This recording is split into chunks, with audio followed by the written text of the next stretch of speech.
than those three guys. We got the three-headed monster out here. They were just relentless. With that personnel, they would get you down and they would just flatten you. It's not supposed to be this easy for an offense to score like this. Within that crew, they had sort of all the elements that you're looking for.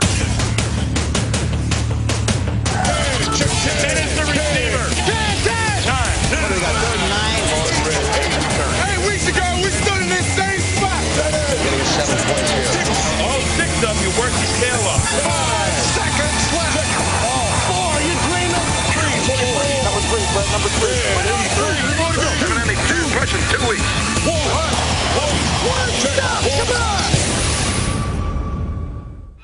Yeah, y'all check me out.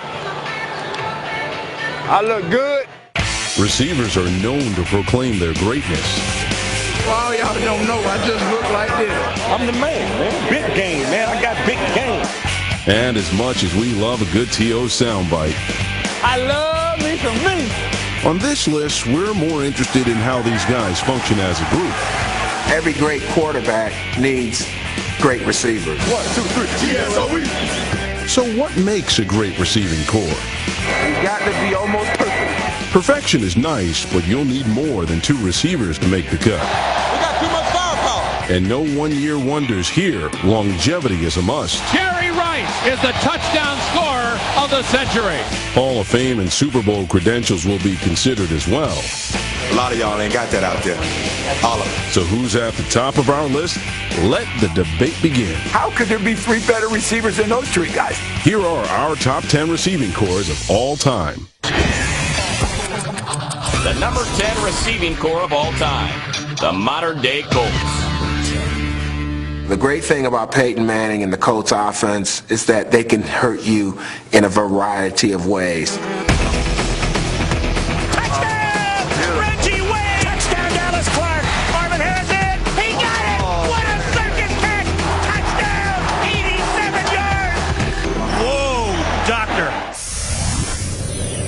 The Colts are our number 10 receiving core due in large part to their incredible 2004 season. That year was extraordinary. 3 receivers over 1,000 yards, 3 receivers over 10 touchdowns, and it could have been a lot worse. There were 2 or 3 games where they simply called off the dogs in the 4th quarter. Protection stays in. He throws to Stokely. Touchdown! Oh, but they gonna say no, but I'll say so. He awesome, baby. He awesome, baby. He awesome. 103 receptions, 1,400 yards, and 12 touchdowns. That's not Marvin Harrison's best year. That's what he averaged over 8 seasons. Top 10, I think without question, the numbers are going to say higher than that. I think people who underestimate Marvin just because of who he's been with aren't giving him his just due. What a hell of a catch by Marvin there. He's my number 1 receiver ahead of Jerry Rice all time. But you're talking about Marvin Harrison, certainly as one of the great receivers ever. You know where the Colts are going to go with the football. They're going to throw it to Marvin Harrison. And sometimes you just can't stop it. It's another day in the office, baby. Touchdown, Reggie Wayne! Touchdown! Reggie Wayne! Touchdown, Reggie! And the crowd chanting Reggie. Reggie Wayne would be the number 1 receiver on most NFL teams. Touchdown, Reggie Wayne! That was a thing of beauty. A lot of people thought was always Marvin was 1 and Reggie was 1A. And there was a lot to that until this past year when Marvin goes out with a knee injury and Reggie's the guy. And what does he do? He has his best season of his career. With all due respect to Marvin Harrison, right now, Reggie Wayne is the go-to guy. What a catch at the 35, one-handed by Pro Bowler Reggie Wayne. But the Colts wouldn't be our number 10 core without one heck of a supporting cast. If a defense takes Marvin Harrison out of the game, you've got Reggie Wayne. If they concentrate on the outside guys, you've got Dallas Clark or Joseph Adai out of the backfield. Peyton Manning, I think in his lucky stars that he's had the great receivers to grow with. Unbelievable, the juggernaut that's been turned loose. I know Peyton Manning is pretty happy. All those guys are featured number 1 receivers on just about any other team in the league, yet they all work together and, ultimately won a championship. The Colts are world champions! When we return, a receiving trio that rocked the NFL record books. It's nearly impossible to slow down a team like that. We got too much firepower.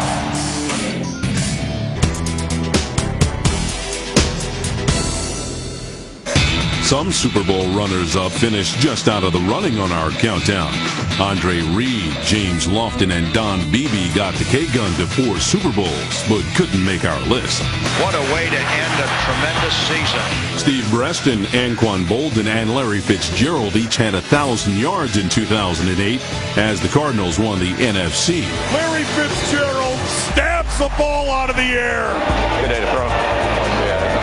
Yeah. In 2007, Randy Moss set a single-season record for receiving touchdowns, and Wes Welker caught 112 balls. Touchdown, Patriots. Championship football. But you don't have to reach the big one to crack our top 10. The Patriots will not be perfect. It was another Moss-led group that made our list. The number 9 receiving corps of all time. The Vikings of the late 90s. We got the three-headed monster out here.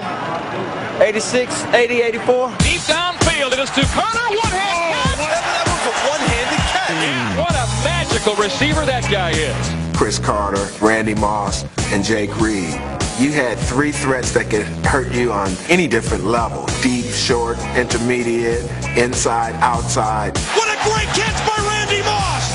Touchdown, Jake Reed. Chris Carter.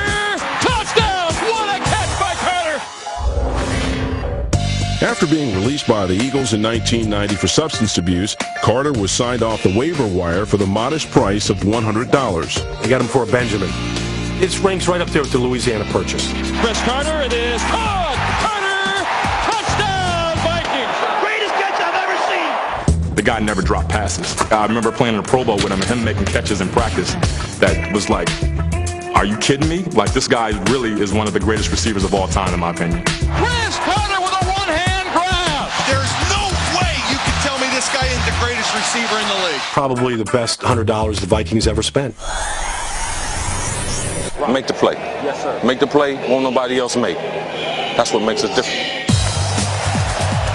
Deep downfield, touchdown, Vikings. They call me the freak, man. Culpepper keeps in the end zone, caught. Super freak, touchdown. Randy was a big play threat on any given down. Lobs right side end zone, caught. Touchdown. Look at them boys over there doing all their practicing for the D-ball. Y'all ain't gonna stop it. They throw the ball up there as far as they could, and he'd come down with it. And Randy Moss just goes up and just makes it effortless. Throw it up above his head. They can't jump with me. Golly. The memory I'll always have is Thanksgiving Day at Dallas, Texas Stadium, and the Vikings blowing the Cowboys out. Fires to the sideline, caught by Moss, makes a tackle, 45-40, powering it on 20. Oh, another touchdown, Vikings. Randy Moss caught 3 passes, all touchdowns, all over 50 yards. What we playing today, you ain't got to worry about us. No, don't you worry about us. It was playground football at its finest. Touchdown, Vikings, Randy Moss. I think 2 of them will be in the Hall of Fame, and I think Jake Reed, people don't remember how valuable he was. You gotta love this game, huh? You gotta love it. He had an era of about 3 or 4 seasons where he was incredibly productive. Deep to Reed, oh, to the 20, at the 15, Reed 10, at the 5, touchdown, Vikings. We know we're the best offense in the league. Let's play like it. To be the best of their era, our number 9 receiving corps got some help from their backfield. When you're trying to defend Randy Moss, Chris Carter, and Jake Reed, I don't know who you have left to try and slow down Robert Smith. The guy was a phenomenal open field runner. 80, what you gonna do today? I got my A game. You got your A game? A game? He got his A game. Deep to Chris Carter, it is caught, touchdown. You got a little speed. I had to go get that one, yeah. It's nearly impossible to slow down a team like that. We got too much firepower. The 98 Vikings rang up 556 points, second only to the 07 Patriots. And their video game offense never scored less than 24 points in a single game. That was one of the greatest catches Randy Moss has ever made.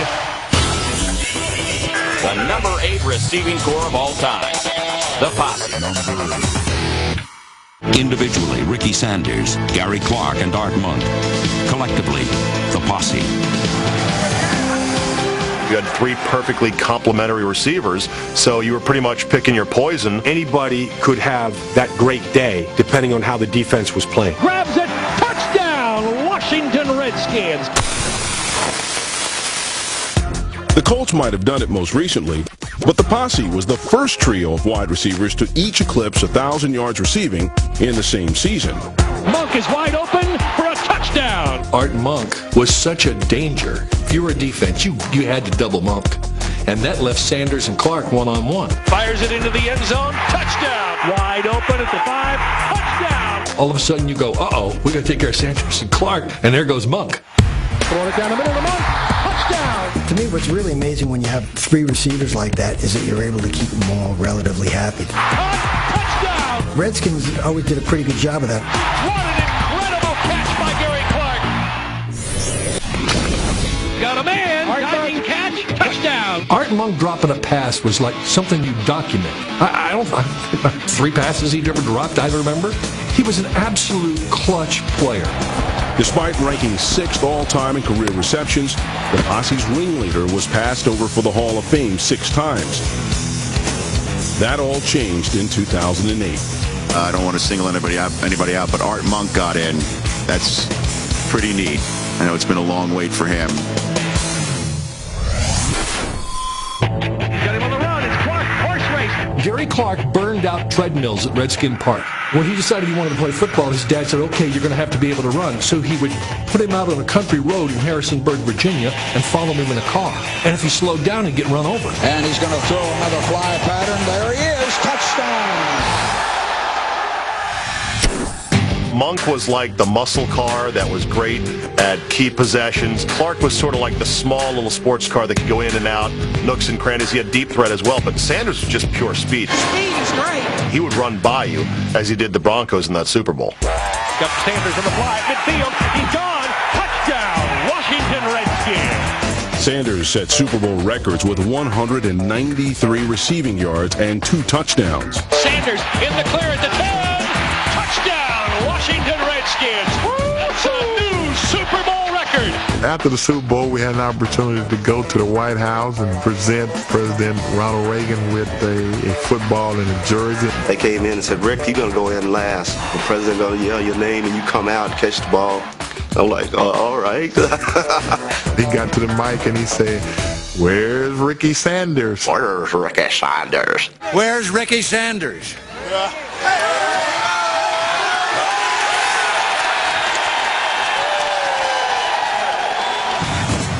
4 years later, our number 8 receiving corps would win their 2nd Super Bowl, this time besting Buffalo's K-Gun offense. Going deep, he's got Clark. Touchdown, Washington Redskins. Up next, one of the NFL's greatest receiving duos. Touchdown. Those 2 guys, they were unstoppable.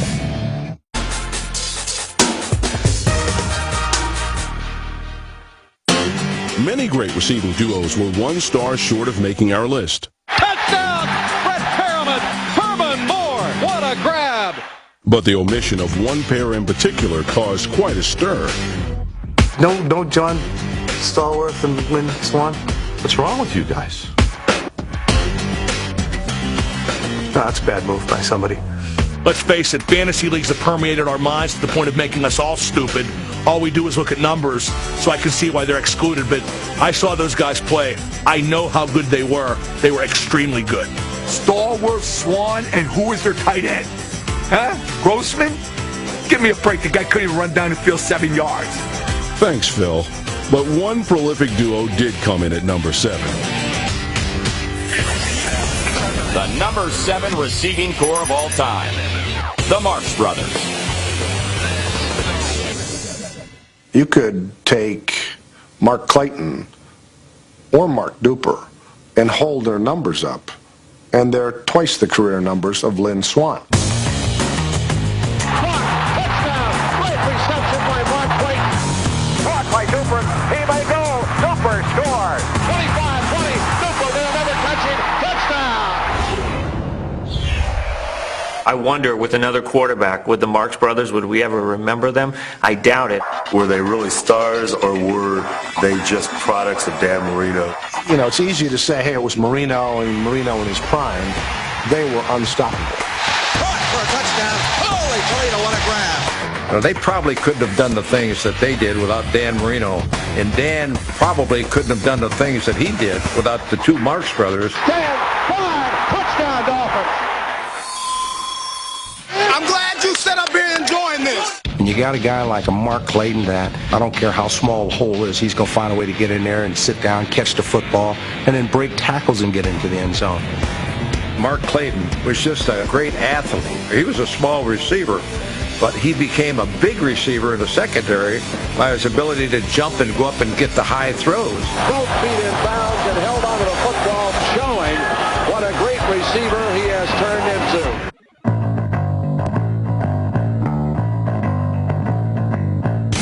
You got a guy like Mark Duper, you just throw it far as you can, he'll go get it. I'll tell you, when Duper gets in behind anybody, it's Katie bar the door. He runs the 40 in 4.25. You know, he was a track man playing football. He was pretty small of stature, small and stocky. Didn't really look like a wide receiver, but boy, he could burn it down that line. Mark Duper! But a duo does not a receiving core make. To rank number 7 on our list, the Dolphins had to have another weapon. He looks, lofts to the corner of the end zone. Nat Moore, touchdown! To me, Nat Moore is the greatest receiver that's ever played for the Dolphins. People talk about Paul Warfield and they talk about the Marks brothers, and those are great players. But to me, Nat Moore was the most well-rounded receiver the Dolphins have ever had. Moore got in behind safety, and then the old man outran him. He had it all. He understood the game, physically gifted, tough as hell, one of the most ferocious competitors I've ever known. 33-yard pass play to Nat Moore. What this receiving core lacks in Hall of Fame and Super Bowl credentials, it makes up for with its record-breaking 1984 season. That was a year of fireworks in Miami. Here's Marino, wide open field, throws for a touchdown, and there's the record. Number 37 on the season. That's quite an arsenal that Marino had to work with, and it's no wonder that he set records that would be stratospheric. That's 18 touchdown receptions in a season. He is the all-time record holder. As you start to look at the guys that were probably ranked ahead of us, I can guarantee you on any day, anytime they want to lace it up and let's go at it, we would be the class of that game. The number 6 receiving core of all time, the 70s Raiders. Well, I think 6 on the list is, I don't know who. It must have been somebody back here on the East Coast, some young kid who really didn't understand football. I don't even want to know who 1 through 5 is. That is totally wrong. The Raider trio of Branch, Casper, and Biletnikoff were fantastic. Biletnikoff caught everything. Kenny could throw the ball anywhere, on the ground, in the air, in the end zone. He could tip it. He could catch it with one hand. Long pass, a leap in the end zone. Biletnikoff makes the catch. The pass is caught by Casper. Touchdown, Raiders. He was a big man that had the hands of a violinist. Yasha Heifetz never played a violin with more dexterity. He was just very smooth, very fluid, but also very physical. Casper had a way of getting open, and he would not be afraid to take a hit or deliver a hit. You got a tight end who's got arms. His mother must have been a gorilla or something. His arms are like an extra foot long. His hands are huge. He's got Casper. Touchdown, Raiders! I think I like to be perceived as anything but a football player, and I don't know why. In terms of his personality, he gave you the feeling that he was not bored with the game, but he was bemused by the game. If you're going to be a great football player, you're going to be a little weird. Going deep to Branch, one-on-one with Riley, a leaping catch. Touchdown, Raiders! Every time you think about Cliff Branch, did he ever go short? No, he was always going for 80 yards. Throwing the bomb to Branch. Branch, a great catch, 5-yard line, touchdown, Raiders! Branch committed highway robbery without a gun.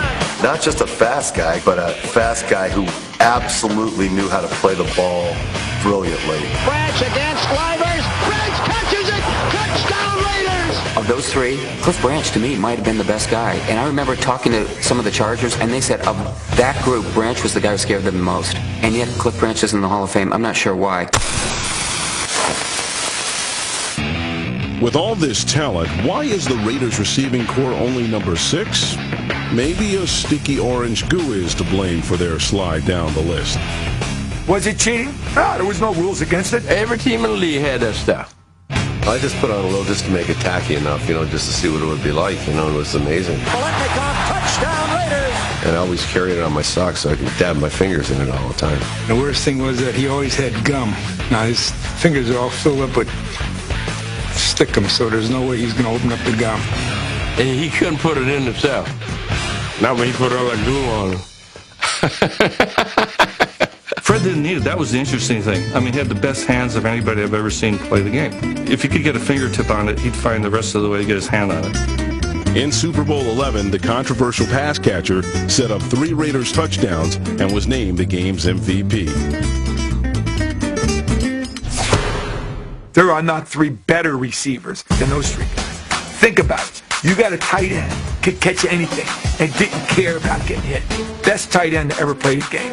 You got Freddie Biletnikoff out there, absolutely the best possession wide receiver. And then you got Cliff Branch over there, and there's not anybody in the league that can run with the guy. How could there be 3 better receivers than those 3 guys? I'll take the Raider receivers, number 1, hands down. Coming up. I don't think he liked blacks. I don't think he liked Catholics. I don't even think he liked his own family. Find out which receiving corps broke down racial barriers. Throws to the end zone, touchdown!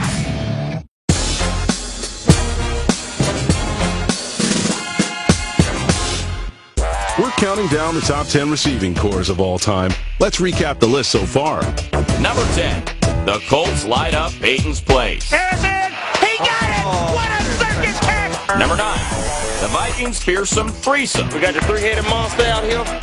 Number 8, the Redskins' prolific posse. Within that crew, they had sort of all the elements that you're looking for. Number 7, Mark and Mark take Miami. They were 2 of the most prolific receivers in the league. Number 6, the Raiders sparked plenty of controversy. There are not 3 better receivers than those 3 guys. And now, the number 5 receiving corps of all time, the 60s Redskins. I think our passing attack is very explosive because we have receivers who are very, very fast. That Redskins offense is easily one of the most explosive in NFL history. It was an offense that seemed at times unstoppable. They were really rewriting the record book. The Redskins' most impressive entry in the NFL record books came in 1967 when they finished 1st, 2nd, and 4th in receptions. 5 years earlier, Redskins owner G.P. Marshall traded for Cleveland Browns running back Bobby Mitchell.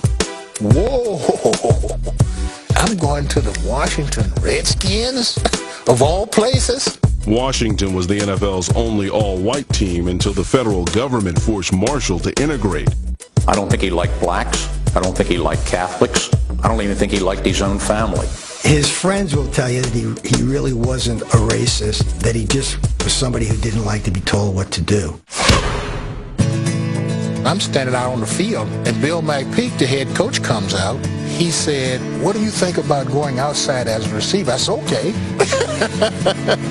The move paid off, and the pioneer member of our number 5 receiving corps was later elected to the Hall of Fame. Charlie Taylor was Rookie of the Year as a running back, but that didn't stop his head coach from cooking up a new recipe for success.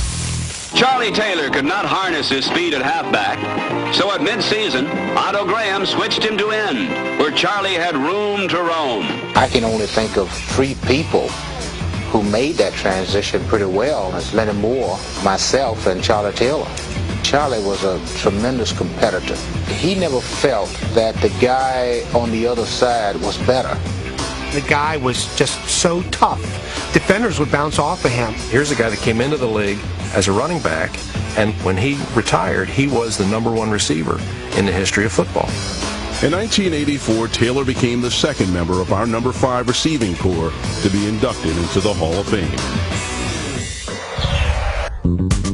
I think what makes it really special is the tight end. You know, Jerry Smith caught a lot of touchdown passes for that team. He held the record for touchdown catches for a tight end for a long time. Smith's record of 60 touchdown receptions stood for 26 years. Touchdown, Jerry Smith! While his numbers warrant Hall of Fame consideration, rumors of his homosexuality might be what has kept him out. I don't want to say for certain that it was his personal life, but that's really the only logical conclusion. To not even be a preliminary nominee for the Hall of Fame doesn't do him justice at all.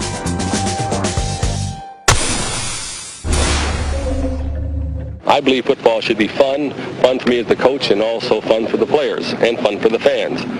It was fun for everyone but the New York Giants on a day the sky rained footballs. At the center of that storm was our number 5 receiving corps. The Redskins' 72-41 win remains the highest scoring game in NFL history. The number 4 receiving corps of all time. The 49ers of the 80s. 4.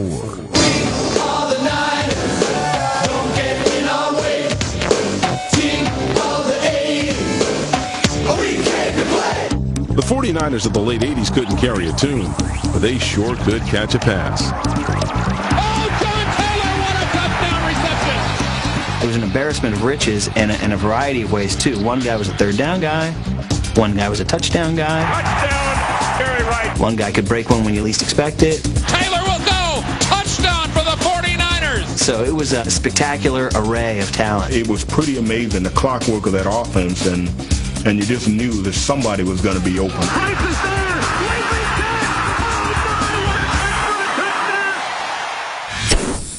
So the all go and just concentrate on this part of it or this part of it.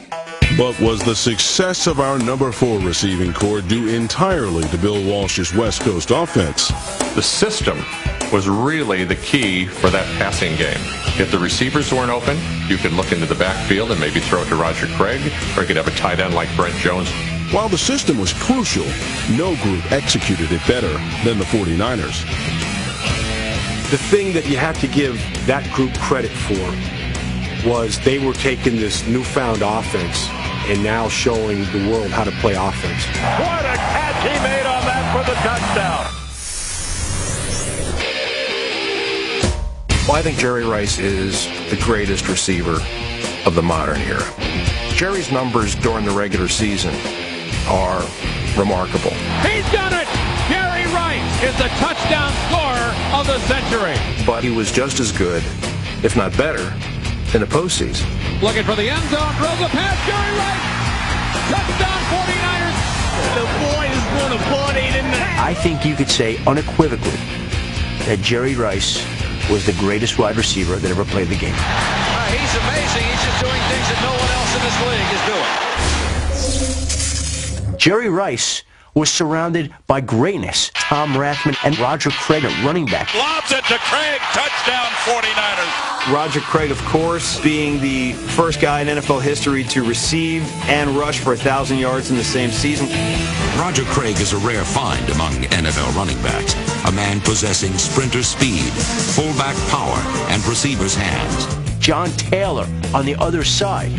For the end zone, leaping catch. Oh, John Taylor, what a touchdown reception.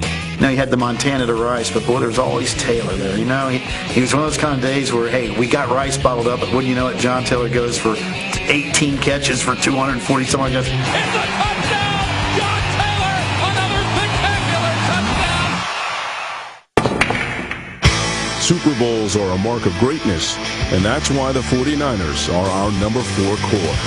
Back to back, baby. Super Bowl's the credential. Super Bowl is the credential everyone's measured by. Steps up, throws. I don't know that I can recall an offense being that powerful and that unstoppable. If you're going to rank the receiving corps of all time, you might as well put at number 1 the one that has the greatest receiver who ever lived. So yeah, Niners number 1. Coming up, the receiving corps that revolutionized the NFL. That was an offense that was way ahead of its time. Reggie Tom Pierce gathers it in on the dead run. Arena Football Friday.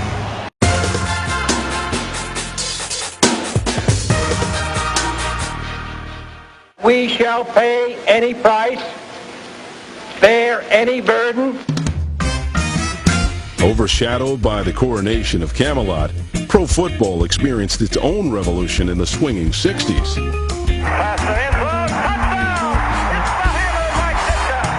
Prolific receiving corps in both the NFL and newly formed AFL shattered records and featured several future Hall of Famers.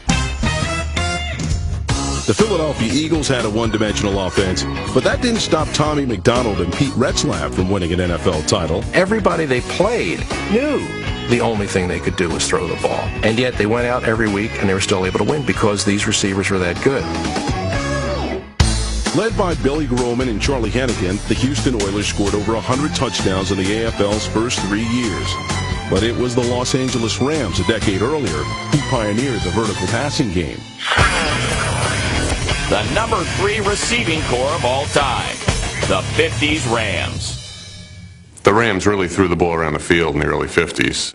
And Mr. Elroy Crazy Legs Hirsch is touchdown bound. Norm Van Brocklin drops back, throws a notching pass upfield. Crazy Tom Pierce gathers it in on a dead run. If you had some, good, quick receivers, and you're going to be very, very difficult to defend. And the Rams had 3 excellent ones. I mean, they had Elroy Hirsch. He was almost impossible to tackle.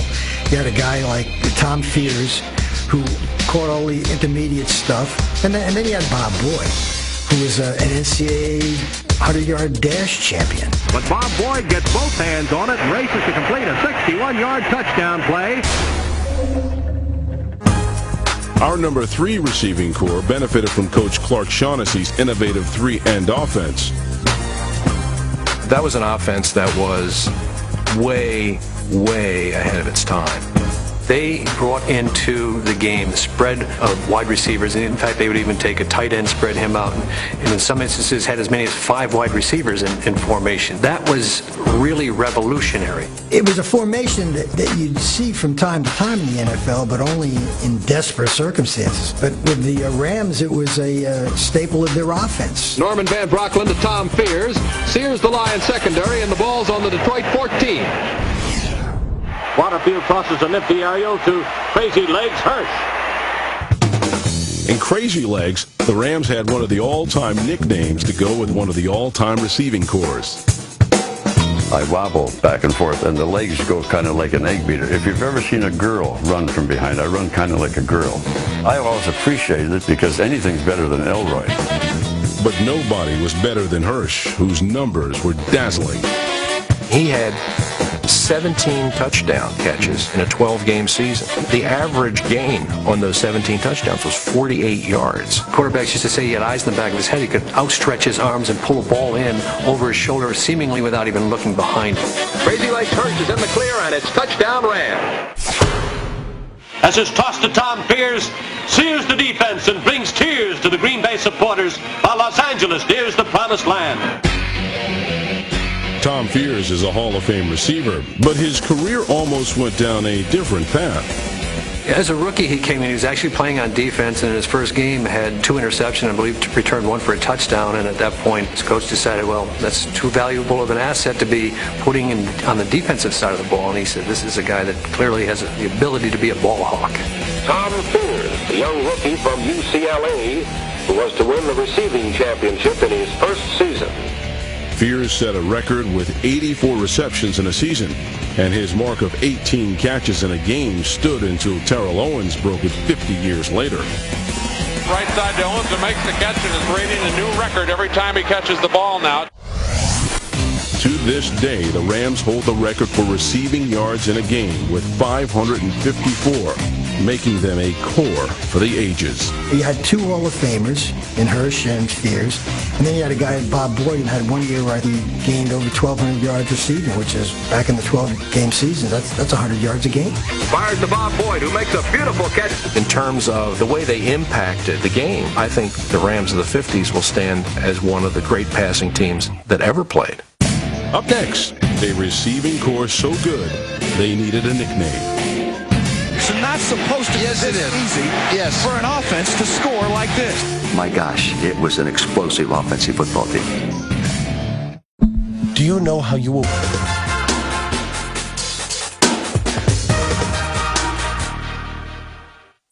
With the Smurfs and the Fun Bunch, the Redskins may have cornered the market on great receiving corps nicknames. The Smurfs, Smurf 1 and Smurf 2 back into the game. But they aren't the only group to get a great pigskin moniker. One could say the Broncos had a plethora of receivers, more commonly known as the Three Amigos. Touchdown, the Mark Jackson. And who could forget the receivers of Houston's run-and-shoot offense? Over the middle, caught. That is Drew Hilton. Touchdown. But our next receiving core may have the greatest nickname of all. The number 2 receiving core of all time. The greatest show on turf. It's the greatest show on earth. Unreal, Torrey Hill. He's amazing. My gosh, it was an explosive offensive football team. They were just relentless. With that personnel, they would get you down and they would just flatten you. They got a straight-up track meet going on in St. Louis. I mean, we could strike at any point in time in the game. We had so much fun. It was so much fun. Everybody scores in this offense. Over a 3-year span, our number 2 receiving core had the league's number 1 offense, setting records for points and total yards. Put it down, man. Big game. You had Mike Martz, who just threw caution to the wind, and this is what we do, try and stop us. I love that mentality from the offensive side of the ball. And that group was together for those 3 years. That's a pretty incredible group. How about that offense? I think those receivers at that time with that offense and that running back, I think it was a perfect marriage that they all came together at once and you saw what could happen. It's not supposed to be this easy for an offense to score like this. Pull your boots up. Score on 3. 1, 2, 3, score. Wow. Touchdown, Torrey Holt, who is absolutely on fire. Did you just see that? It was amazing. I mean, he was a number 1 pick, so you thought he'd be good, but I didn't believe he'd have the impact that he had in his rookie year. Holt followed up his breakout rookie year by leading the league in receiving yards in 2000. Torrey does it all. Torrey's a great deep receiver. You have to roll the coverage to him, otherwise he's going to kill you. Torrey's there. Touchdown, Rams. The best on 3. 1, 2, 3. The best.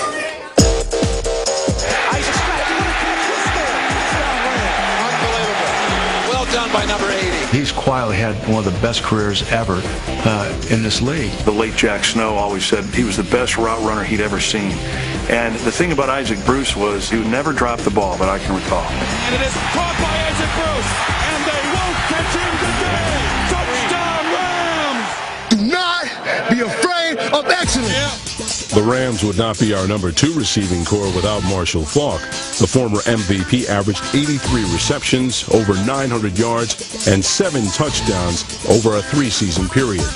Marshall Faulk could have played wide receiver if he wanted to because he was that good at just running pass routes. We would put him out there by himself, and they would leave a corner out there, and he would routinely beat that corner like a wide receiver. It was incredible. Touchdown, Rams! 1, 2, 3. GSOE. Oz Akeem and Ricky Prohl make the greatest show on turf, the deepest of all the receiving cores on our list. Torrey would come out of the game, and Oz Akeem would come in, and he had the capabilities of catching a short one or a deep one and going all the way. And you take Isaac Bruce out of the game, and then Ricky Prohl would come in, and this guy, you look at him like, is this slow white guy going to beat me? And he would beat you. Ricky Prohl with a grab. So when you go look at those 4 receivers, and then you throw Marshall in the group as a receiver, it's a pretty special group now. And the Rams are just going right up and down the football field. And we ain't going to stop. And neither will our countdown. Up next. If their offense was on the field, you didn't want to leave the room. If you would hold it, if you had to go to the bathroom. You don't have to hold it any longer for our number 1 receiving core of all time.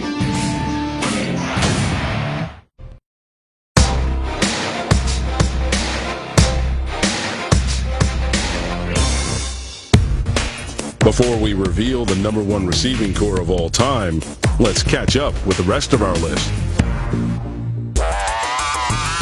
Number 10, the Colts play under the big top. He got it! What a circus act! Touchdown, Reggie Wayne! Number 9, the Vikings elevate to new heights. They can't jump with me. Golly! Touchdown, Vikings! What a catch by Carter! Number 8, the posse rounds up touchdowns. You had 3 perfectly complementary receivers, so you were picking your poison.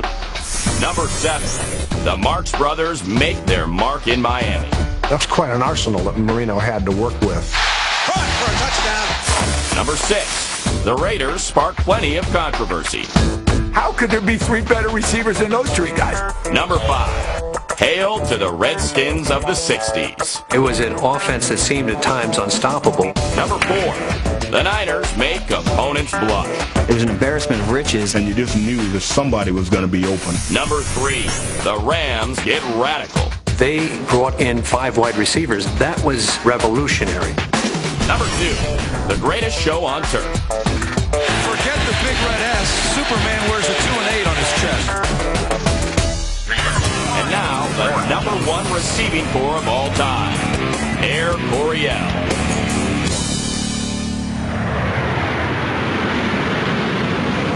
Ladies and gentlemen, on behalf of Air Coryell and your pilot, Dan Fouts, welcome to San Diego. Coryell just brought a complete passing game. He changed the whole outlook of San Diego football once he got there. If their offense was on the field, you didn't want to leave the room. If you would hold it, if you had to go to the bathroom, or you were hungry, or you wouldn't want to blink. Throws it in the end zone for Chandler. He's got it. Touchdown, San Diego. That team gave the town exactly what they wanted. The lights were just on the full time with that offense. He's going for Jefferson. He's got it. Fires it long downfield. He's got Joyner. Touchdown. He was so good that when our coaches were teaching the younger players how to run routes, they would say, watch Charlie. That's how you run that route. Charlie Joyner is the all-time leading receiver in the history of the National Football League. An NFL Ironman, Joyner played for 18 seasons and was inducted into the Hall of Fame in 1996. Joining Charlie in the Hall of Fame is Kellen Winslow, who, it can be argued, is the best receiving tight end ever. Winslow was the X factor. This guy reinvented the tight end position. He had the speed that most tight ends didn't. He had the hands most tight ends didn't. He could get in places that most tight ends couldn't. Everybody equates a passing team with a finesse soft team. Nobody called Kellen Winslow soft. At least they didn't call him soft twice. He would catch the ball, and then he had an attitude and that he was going to try to hurt somebody after it. Kellen Winslow, Hall of Fame. Charlie Joyner, Hall of Fame. Now you take John Jefferson, who in a brief window might have been the best of those guys. John Jefferson, just freakishly good. He's going for Jefferson. He's got it. I remember J.J. Jefferson being one of these guys that had a tremendous hunger for the ball. If he was going to be around it, he was going to get it. When he came in the National Football League, people said, put his name on the first ballot Hall of Fame. Kellen, a friend of mine told me that you felt like you were the best receiver the Chargers ever had. I mean, I was the best receiver while we was there. Okay, so I left early. After a contentious contract dispute, Jefferson was traded to the Green Bay Packers and replaced with Wes Chandler. Give me Wes, please. Can I have Wes, please? Wes was almost a clone of myself. In fact, he was probably faster. Of course, he drafted high. He could do a lot of other things I couldn't do. Jump ball. Chandler had the pick. How did he get it? Wes Chandler, 1982, if there hadn't been a strike, would have had 2,000 yards receiving. He might well have 1,000 yards in this shortened season. That's phenomenal. It's hard to believe. John Jefferson and Wes Chandler, in my opinion, believe it, are better than some of the wide receivers that are in the Hall of Fame. Only an inferior defense kept our #1 receiving corps from winning a Super Bowl, a shortcoming that almost kept them out of our top spot. Throws it in the end zone for Chandler. He's got it. Touchdown, San Diego. But Air Coryell gets a pass for being innovative, prolific, and dominant. And yeah, having a cool nickname doesn't hurt either. So that's our list. And while it received a chilly reception from some, what's wrong with you guys? That is totally wrong. We hope it grabbed your attention. What a magical receiver that guy is.